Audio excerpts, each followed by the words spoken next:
Buenos días, amigos. Soy el pastor Roberto Ramírez y esta mañana yo quiero platicar con ustedes acerca de la historia de las Escrituras, entendiendo la Biblia de Génesis a Apocalipsis, tomando las partes que son importantes, así como cómo está estructurada. Los teólogos han seccionado los diferentes libros en grupos como vemos a continuación, 5.12, 5.5.12 para el Antiguo Testamento, y en el caso del Nuevo Testamento, 4.1, 21.1. En el Antiguo Testamento tenemos que los primeros 5 libros son del Pentateuco, los siguientes 12 son históricos, después tenemos los libros poéticos y de sabiduría que son 5, para después tener lo que son los profetas mayores, que son 5, y los profetas menores, que son 12. ¿Se lo están aprendiendo? Si no, tengo unos amigos que nos van a ayudar con ello. Hola, Larry. ¿Cómo has estado? Yo bien. ¿Y tú? Bien. ¿Estás lista para pactar? Eso creo.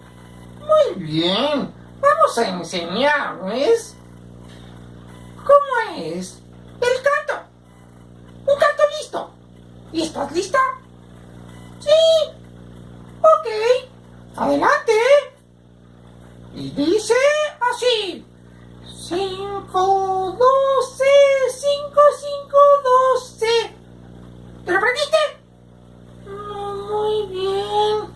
5, 12, 5, 5, 12. Ponle más ritmo, ¿sí? 5, 12, 5, 5, 12. ¡Ay, ay, ay, ay! ¿Y qué es eso? Las divisiones del Antiguo Testamento. ¿Qué tal, amigos? Estuvo fácil, ¿no? Bueno, pues ahora quiero traerles a un amigo muy importante y muy viejo, pero él nos va a enseñar acerca del Antiguo Testamento. ¿Quieren conocerlo? Muy bien. Hola, ¿cómo estás, Roberto? Estoy muy agradecido de estar aquí con todos ustedes. Claro que sí, Padre Abraham. Qué gran privilegio tenerlo con nosotros para que nos pueda contar acerca de las Escrituras. Sí, para mí va a ser un gran privilegio poder contar todas las historias que ocurrieron. Vamos a comenzar con el libro de los principios. Ese libro es donde estoy yo. Es el libro donde todo comenzó. Dios hizo todo el universo, la creación. Todo era bueno, y bueno en gran manera. Y hubo un problema. Sí, Dios había puesto un árbol ahí. Era el árbol del bien y el mal. Y esa era la única orden que había dado: que no comieran de él. Pero finalmente desobedecieron. Y entonces entró el pecado. Y a partir de ahí, la humanidad sufrió y tuvo consecuencias. Pero Dios, que es rico en amor, hizo un plan para todos nosotros. Y ahí en su Biblia, en el libro de Génesis capítulo 12, hay una gran promesa.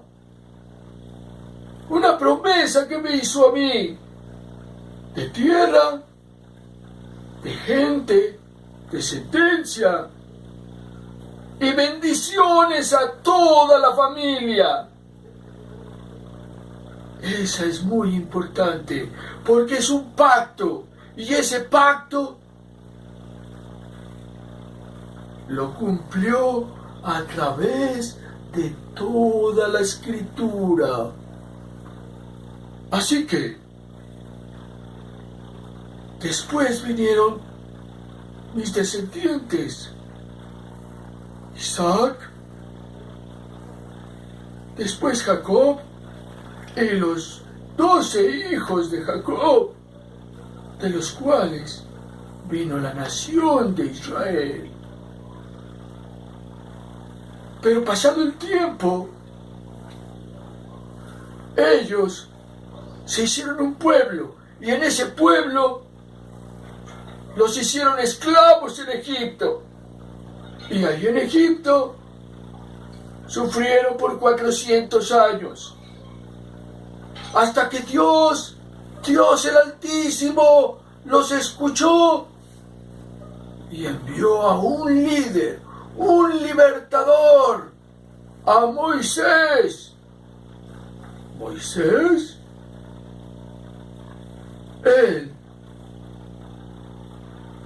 Dios usó para liberar a su pueblo.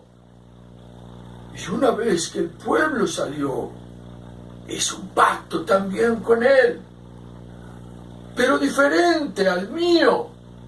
El de él era un pacto temporal, condicional. De ahí vienen los 10 mandamientos. Y entonces comenzó la ley. Ellos tenían que seguir esa ley y obedecer a Dios. Y así empezaron su salida por el desierto y fueron desobedientes. Tuvieron que pasar 2 generaciones para que finalmente entraran a la tierra prometida.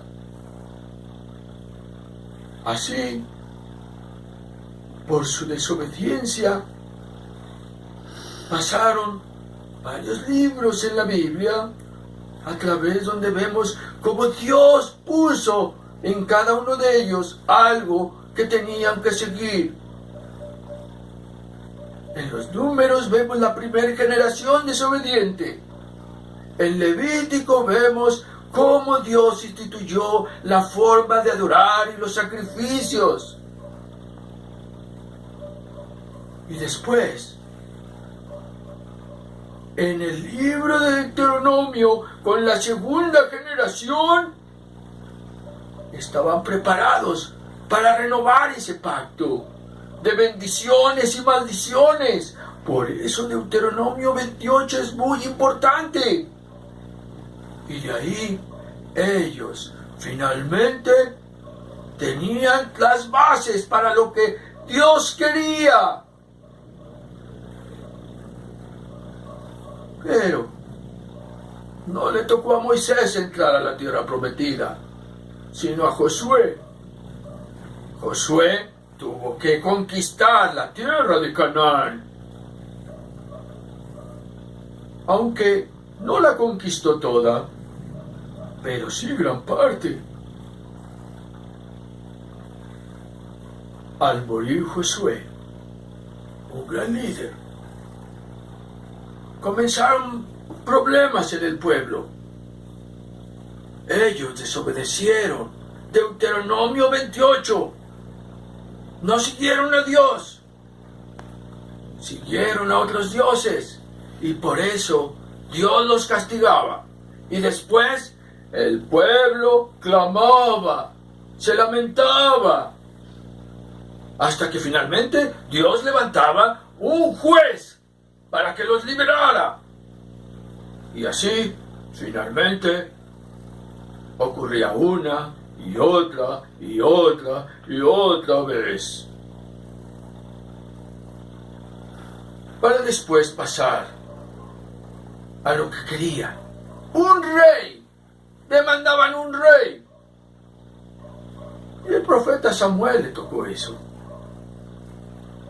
Ellos querían un rey.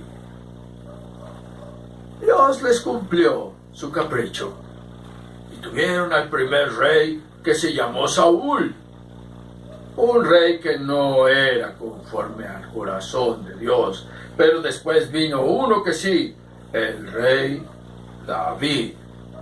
El rey David era un hombre conforme al corazón de Dios.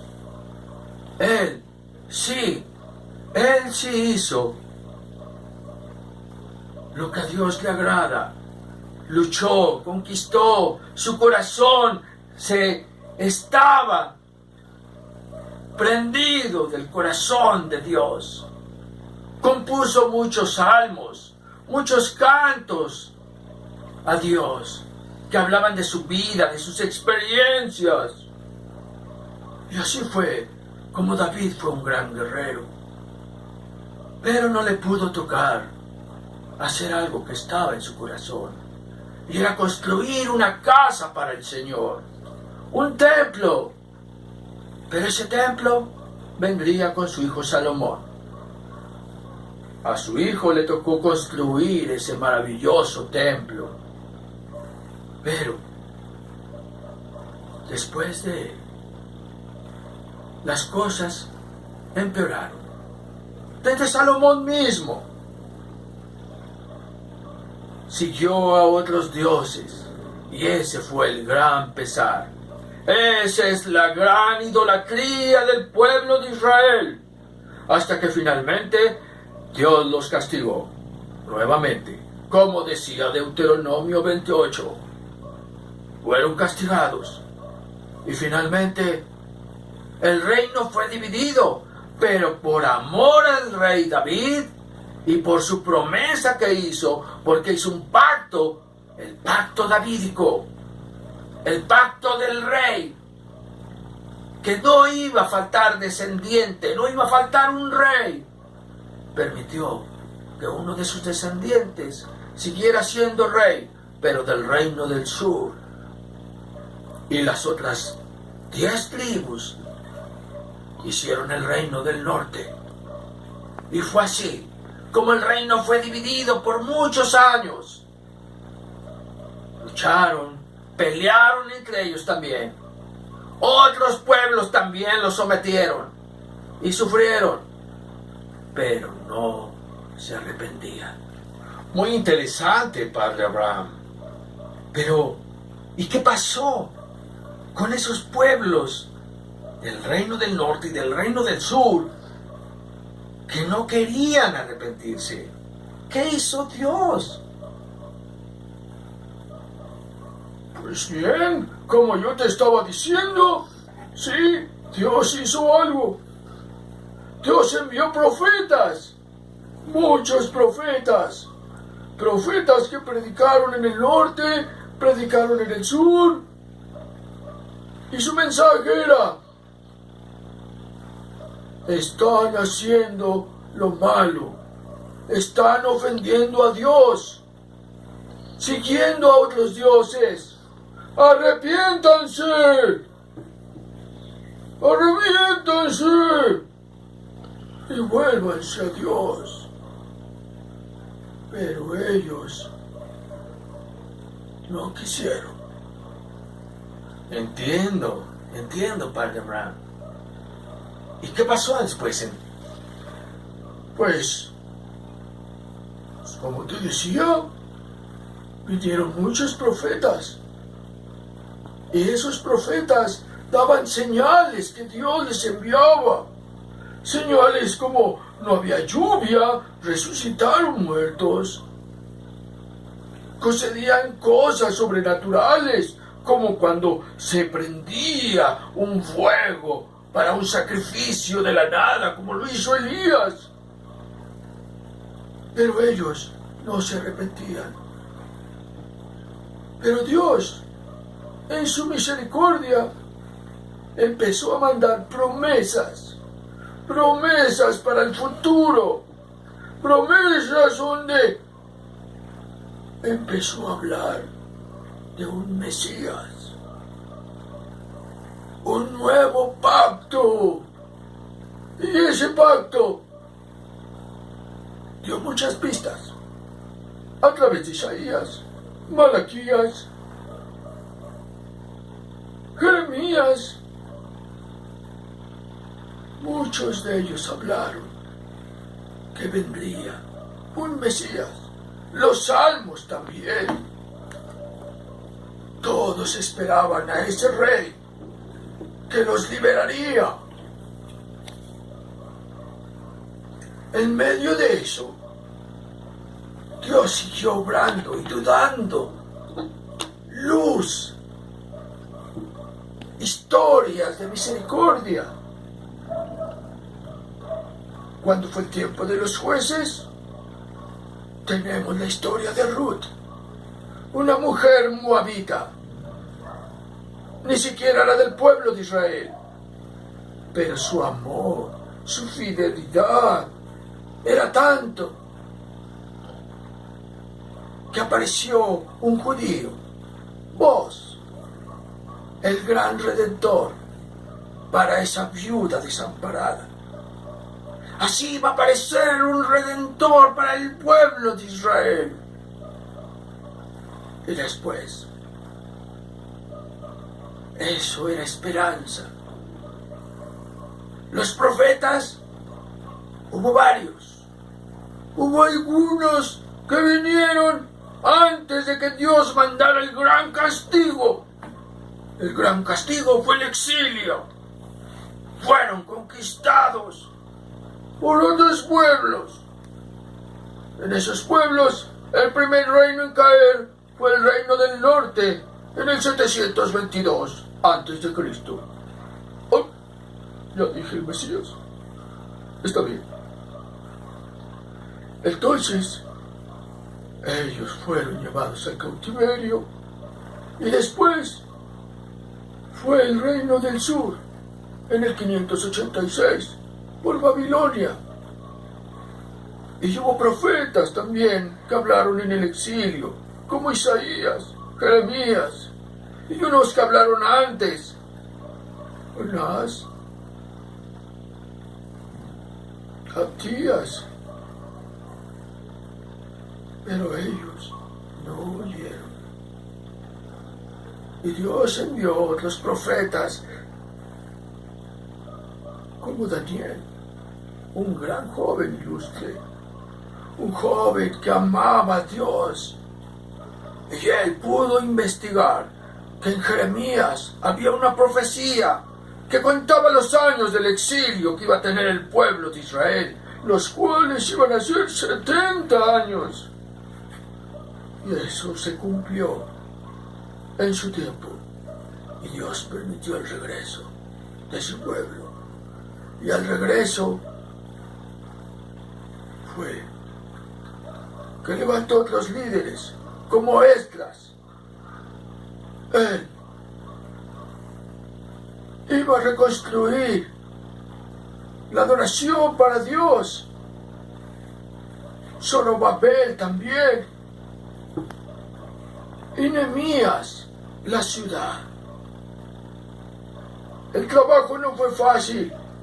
Hubo oposición. Pero Dios levantó nuevamente a otros profetas para que ellos se animaran y supieran que Dios estaba con ellos. Y Dios lo hizo otra vez. De Ageo, de Zacarías.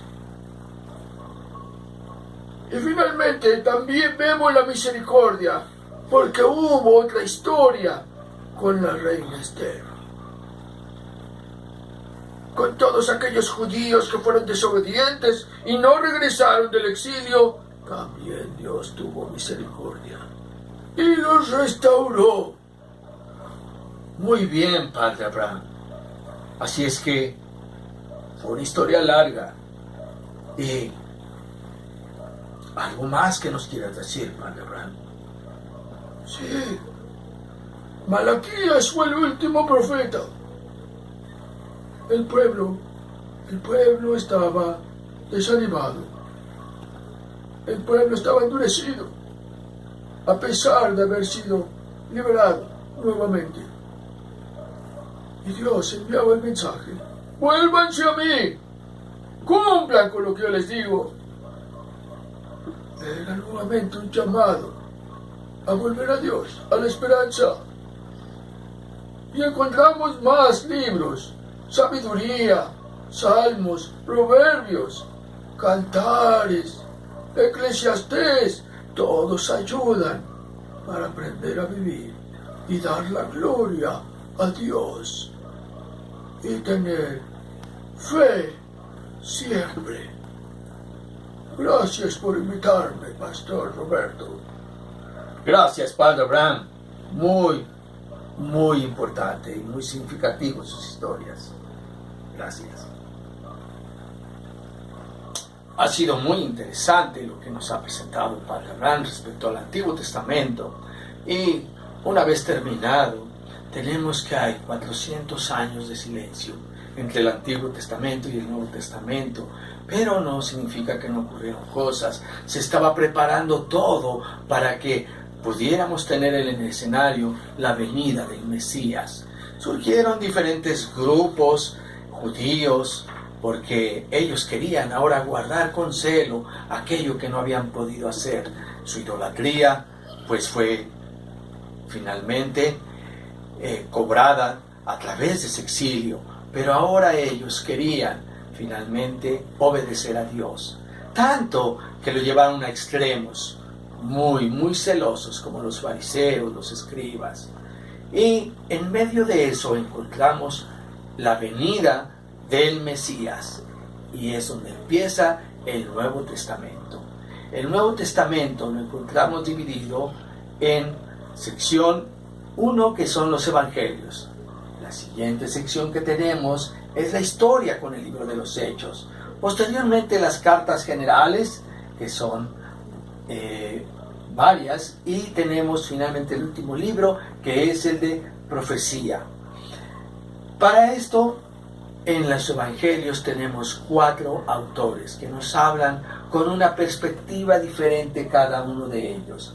Mateo, su enfoque es el rey davídico, el Mesías que cumple las profecías del Antiguo Testamento.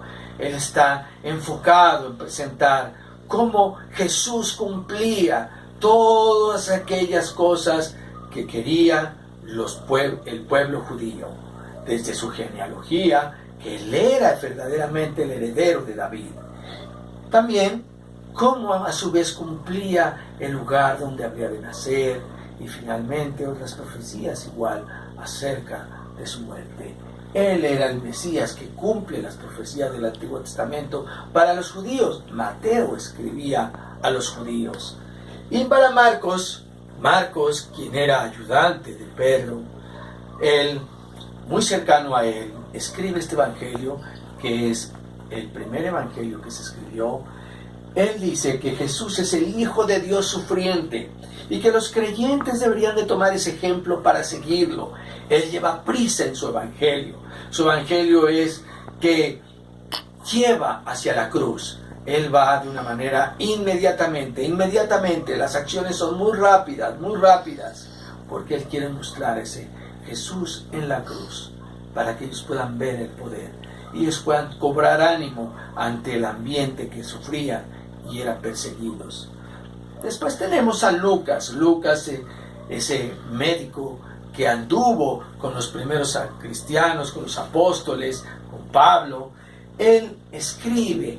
Él era un hombre ilustrado, un hombre metódico, investigador, y así encontramos que su evangelio, él expone al Hijo del Hombre rechazado por Israel y predicado a los gentiles. Pero él compuso no solamente el evangelio de Lucas, en realidad era una carta a Teófilo, y él escribe, la segunda parte de su carta es lo que conocemos como el libro de los Hechos. Esto es importante porque él quiere mostrar cómo obra el Espíritu Santo, cómo está obrando el Espíritu Santo, tanto en la vida de Jesús como posteriormente en la iglesia. Y el Evangelio de Juan, el último escrito, el Evangelio de Juan es un evangelio más teológico, más profundo, el que nos dice que el Mesías es el Hijo de Dios, que mediante señales muestra su identidad como Dios, para creer en Él y tener vida. A lo largo de su evangelio vemos cómo estas señales hacen alusión al poder de Dios y cómo Él lo muestra. Lo que tenemos posteriormente son las cartas, y estas cartas son la extensión del Evangelio. La extensión del Evangelio, tenemos que Pablo escribió muchas de estas cartas. Pablo escribió a los romanos, a los corintios, a los gálatas, a los efesios, a los filipenses, colosenses, tesalonicenses, iglesias en particular, pero que sin duda también escribía a otras iglesias. Él, al escribir a ellas, escribía cómo deberían de comportarse, les escribía principios que tenían que entender a través de lo que significaba el Evangelio, cómo era la santificación, la justificación, el perdón, cómo no había que regresar a la ley, y por el otro lado, cómo tenía que ser su comportamiento práctico en sus relaciones con sus esposas, con los esposos, con los amos, con los esclavos, con todos. Él escribía mucho acerca de esto en sus cartas, y también Pedro escribió en sus cartas acerca a los creyentes para animarlos a la fe en medio de los tiempos difíciles, y corregían falsas doctrinas, falsos pensamientos, tanto Pablo como Pedro, y ellos finalmente también enfocaban a lo que tendríamos más adelante, el regreso de Jesús. Ya hablaban de Él. Y tenemos también cartas personales, cartas pastorales, que son las cartas que finalmente escribió Pedro de manera particular a Timoteo, a Tito y a Filemón, que también nos enseñan cosas de la vida práctica. Juan, uno de los discípulos, escribió 3 cartas, primera, segunda y tercera de Juan.